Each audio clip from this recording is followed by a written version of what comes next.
So, I got a package in the mail.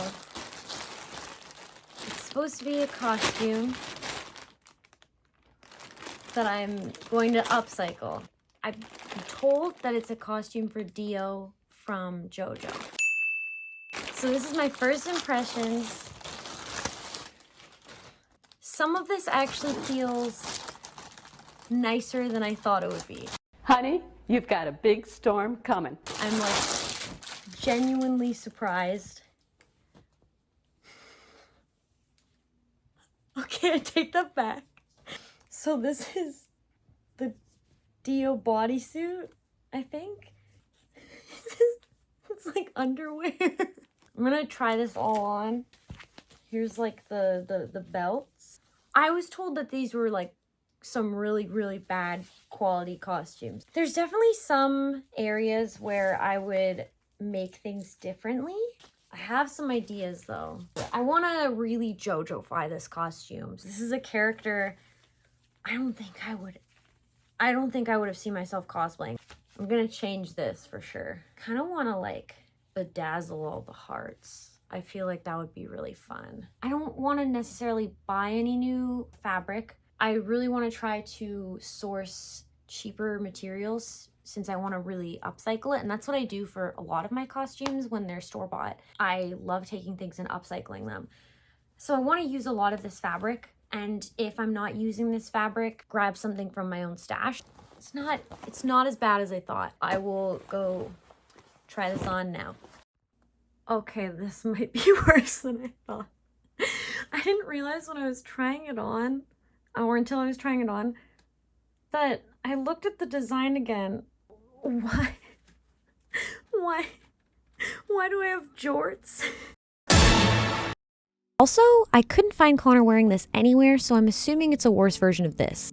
So I took my jorts and went to the fabric store to see if we could find something that would match. Unfortunately, selection in Canada is limited and the two vinyls didn't stretch enough, but I found this really ugly snakeskin spandex, so I bought it. It was gaudy and giving JoJo, which is what I needed. Then I headed home to see what materials I had to work with for the rest of the costume. First up for crafting, I had to dye the bodysuit from brown to black. I put the dye in and then I had to dunk that baby right into the forbidden soup.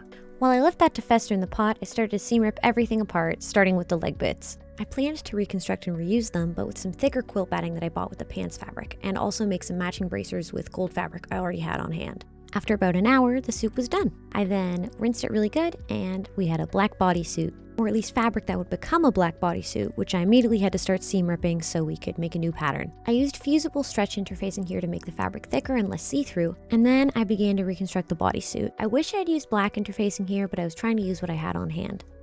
And now for those sweet, sweet jorts. I removed the waistband and then pinned them to fit better. This became a pattern to start off the weird chap capri pants and the snakeskin spandex. This also got the same stretch interfacing as the bodysuit.